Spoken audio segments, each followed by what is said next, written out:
जय हिंद दोस्तों। आज हम लोग बिहार बोर्ड और यूपी बोर्ड क्लास 10th का सामाजिक विज्ञान में यानी सोशल साइंस में लघु उत्तरीय प्रश्न लेकर आए हैं जो बिहार बोर्ड में 2 अंक के पूछे जाते हैं। यह प्रश्न तबाही मचाने वाला प्रश्न होगा। इस सीरीज का नाम है तिरंगा वाली सीरीज, जो कहीं ना कहीं 2024 की परीक्षा में तहलका मचाएगा।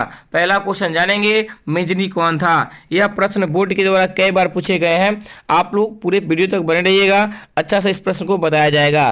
देखिए, मेजनी का जन्म 5 जून 1805 ईस्वी में इटली के जेनेवा में हुआ था। मेजनी इटली का एक साहित्यकार, गणतांत्रिक विचारों का समर्थक युग सेनापति था जो संपूर्ण इटली का एकीकरण करना चाहता था। मेजनी जो बंदा था उसको पहले से ही मन में इच्छा पाल कर रखा था कि मैं इटली का एकीकरण करूंगा, लेकिन इटली पर देखा जाए तो ऑस्ट्रिया का आधिपत्य था। ऑस्ट्रिया का चांसलर मेटरनिक बहुत हरामी था। वो चाहकर भी इटली का एकीकरण करने देने को नहीं चाहता था, तो उसमें बहुत सी बाधाएं आई थी, जिसके कारण मेजनी ने इंग्लैंड भाग गया था। ठीक है, याद रखेंगे।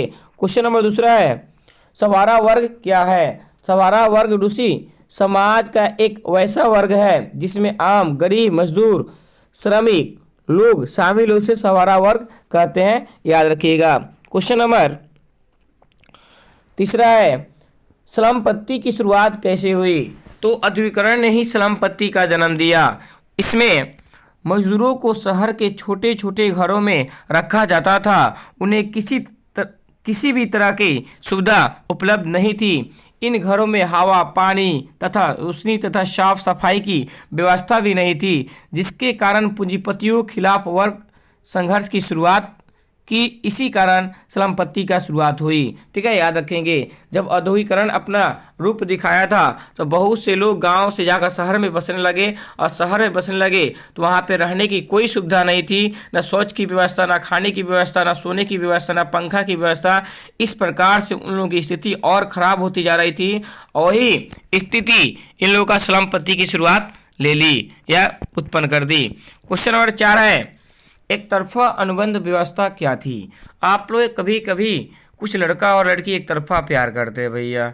एक तरफा प्यार में बहुत परेशानियां होती है, इसलिए एक तरफा प्यार करना ही नहीं चाहिए। बस जो आपके दिल में चल रहा है उसको बता दो भैया, और स्वीकार कर ले तो बेहतर है, नहीं कर तो क्या दिक्कत है। बस आपका जो सोच थी, जो आपका मन था, बोल दिए। तो बहुत सी बातें आती है एक तरफा के तौर पे। ठीक है, आएंगे हम लोग पॉइंट पे। उसी तरह एक तरफा एक अनुबंध व्यवस्था लगाया गया था रसिया में। वहाँ पे जो किसान लोग थे, मालिक का एकदम सरकार शासन चलता था, मजदूर का कोई शासन नहीं चलता था, कोई उसका माई बाप नहीं था। इस तौर पे एक तरफा अनुबंध व्यवस्था एक ऐसी व्यवस्था थी जिसमें मजदूरों, गरीब, श्रमिक का कोई अधिकार नहीं होता था, केवल मालिकों का अधिकार असीमित होता था। इस व्यवस्था को एक तरफा अनुबंध व्यवस्था कहा जाता है। ठीक है, यह व्यवस्था से पूरे गरीब की कमर ही टूट गई थी, याद रखेंगे। जिस तरह प्यार में एक तरफा व्यवस्था होता है ना, तो लड़की का एक तरफा व्यवस्था है तो लड़की का शासन चलेगा, लड़का का नहीं चलेगा, लड़का का है तो लड़की का, मतलब ऐसी बातें आती है भैया। आएंगे पॉइंट पे, ये सब बहुत हिसाब से रहना होगा। क्वेश्चन नंबर 5 जानेंगे, स्वराज पार्टी की स्थापना का उद्देश्य क्या था।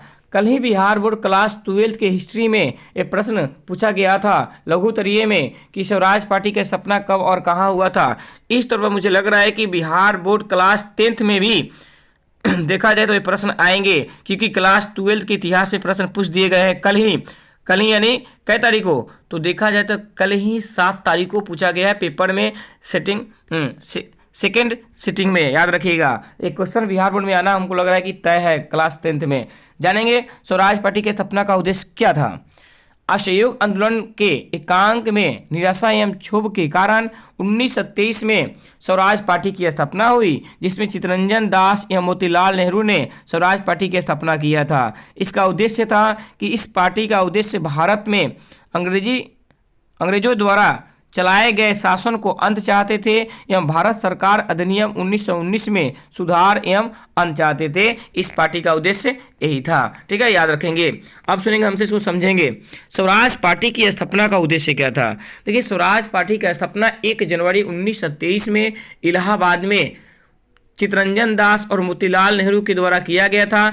इसकी अध्यक्षता चित्तरंजन दास कर रहे थे। ठीक है, और इस पार्टी की स्थापना की गई यह पार्टी का उद्देश्य था लक्ष्य की प्राप्ति करना या 1919 के सुधार अधिनियम को अंत चाहता था। यही सरकार का उद्देश्य था, जो बहुत ही अच्छी पार्टी थी, सब पार्टी को लेकर चलने वाली पार्टी थी, जिसका नाम था स्वराज पार्टी। ठीक है, याद रखेंगे। यह प्रश्न बिहार बोर्ड 2024 के लिए जहर साबित होगा। प्लीज़ आप लोग इसको देख लीजिए, और वीडियो अच्छा लगा तो प्लीज़ सब्सक्राइब कीजिए, लाइक कीजिए, शेयर कीजिए। ठीक है, आज के लिए इतना ही है। जय हिंद, जय भारत।